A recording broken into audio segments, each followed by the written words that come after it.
अस्सलाम वालेकुम। वालेकुम अस्सलाम जी। एहसन भाई की हाल है? अलहमदुलिल्लाह जी।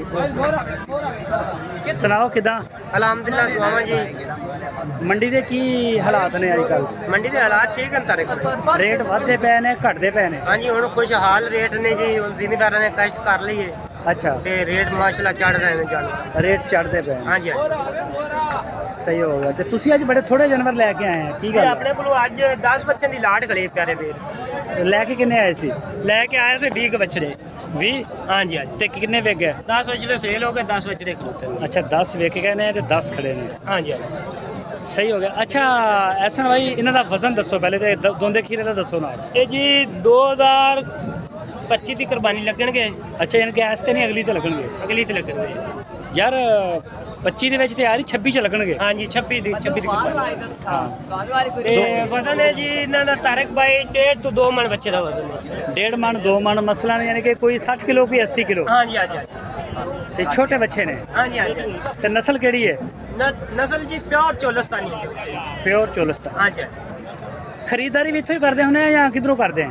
ਇਹ ਜੀ ਕੋਈ ਜਾਨਵਰ ਲਿਆਈ ਤੇ ਰੋਹਿਤ ਵਿੱਚੋਂ ਅੱਛਾ ਕੋਈ ਜਾਨਵਰ ਬਾਰੇ ਦਾ ਮਿਲ ਜਾਵੇ ਤੇ ਇਹ ਬੱਚੇ ਜਾਨਵਰ ਇੱਥੋਂ ਫੜ ਲਈਦਾ ਮੰਡੀ। ਅੱਛਾ ਜੇ ਬਾਰੇ ਚ ਮਿਲੇ ਤੇ ਮੰਡੀ ਚੋਂ ਵੀ ਲੈ ਲੈਣੇ ਆ? ਹਾਂਜੀ ਹਾਂਜੀ। ਤੇ ਲੈਣਾ ਤੁਸੀਂ ਇਹੀ ਹੁੰਦਾ ਚੋਲਸਤਾਨੀ ਸਹੀਵਾਲ? ਪਿਓਰ ਚੋਲਸਤਾਨੀ ਬੱਚਾ ਲਈ। ਇਹੀ ਲੈ ਲੈਣੇ ਆ, ਸਹੀ। ਮੰਡੀ ਦੀ ਪਰਚੀ ਕਿੰਨੀ ਲੱਗ ਰਹੀ ਹੈ? ਮੰਡੀ ਦੀ ਪਰਚੀ ਜਨਾਬ 1000 ਤੋਂ ਰੱਖ ਤੇ 800 1000 1000। ਇਹ ਵੱਡੇ ਵਪਾਰੀਆਂ ਕੋਲੋਂ ਨਹੀਂ ਲੈਂਦੇ, ਆਮ ਬੰਦੇ ਕੋਲੋਂ ਕਿੰਨੀ ਲੈ ਰਿਹਾ? ਆਮ ਬੰਦੇ ਕੋਲ 1200 ਵੀ ਲੈ ਰਹੇ ਨੇ, 1000 ਵੀ ਲੈ ਰਹੇ ਨੇ, 1500 ਨਹੀਂ ਲੈ ਰਿਹਾ? 1500 ਵੀ ਲੈ ਰਹੇ ਨੇ ਜੀ। ਮੈਂ ਤੇ 1500 ਮੈਂ ਲੈ ਕੇ ਗਿਆ ਸੀ, ਮੈਂ 1500 ਦੇ ਕੇ ਗਿਆ। ਇਹ ਠੇਕੇਦਾਰ ਲੱਗਦੀ ਲਾਈ ਕਰਨ ਜੀ, 1500 ਹੀ ਲਾਈ ਕਰਨ, 1000 ਹੀ ਲਾਈ ਕਰਨ, 800 ਹੀ ਲਾਈ ਕਰਨ। ਕਿਹੜਾ ਬੰਦਾ ਵਾਕਫ ਬੰਦਾ ਉਹਨੂੰ 800 ਲਾਈ। ਤਲਕ ਵਾਸਤੇ ਸਿਰ ਤੇ। ਹਾਂਜੀ ਹਾਂਜੀ। ਵੈਸੇ 1500 ਰੇਟ? ਹਾਂਜੀ 1500 ਰੇਟ। ਸਹੀ ਹੋ ਗਿਆ। ਤੇ ਇਹਨਾਂ ਦਾ ਤੁਸੀਂ ਕੀ ਮੰਗ ਰਹੇ ਆ ਇਹਨਾਂ ਦਾ ਫੀ ਪੁੱਠੇ ਦਾ? ਇਧਰਲੀ ਸਾਈਡ ਦੇ ਇਹਨਾਂ ਦਾ ਵੀਰ ਮੁੱਲ ਕੁਰਬਾਨੀ ਤਾਂ ਅਸੀਂ ਬੱਚੇ ਦੇ ਕਰ ਰਹੇ ਹਾਂ 1,10,000। ਇਹ ਫਾਈਨਲ ਵੀਰਾਂ ਨੂੰ ਲੱਗੇਗਾ ਪੁੱਠਾ ਜਿਹੜਾ 85,000 ਦਾ ਪੁੱਠਾ, ਜਿਹੜੇ 10 ਬੱਚੇ ਕੋਲ।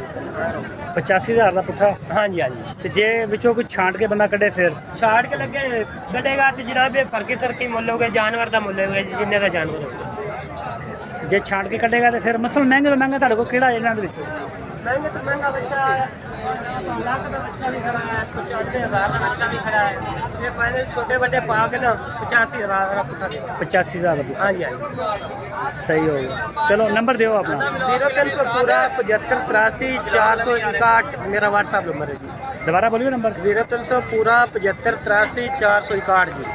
461। ਚਲੋ ਠੀਕ ਹੋ ਗਿਆ। ਮੈਂ ਆਪਣਾ ਐਸਨ ਭਾਈ ਬਹੁਤ ਸ਼ੁਕਰੀਆ।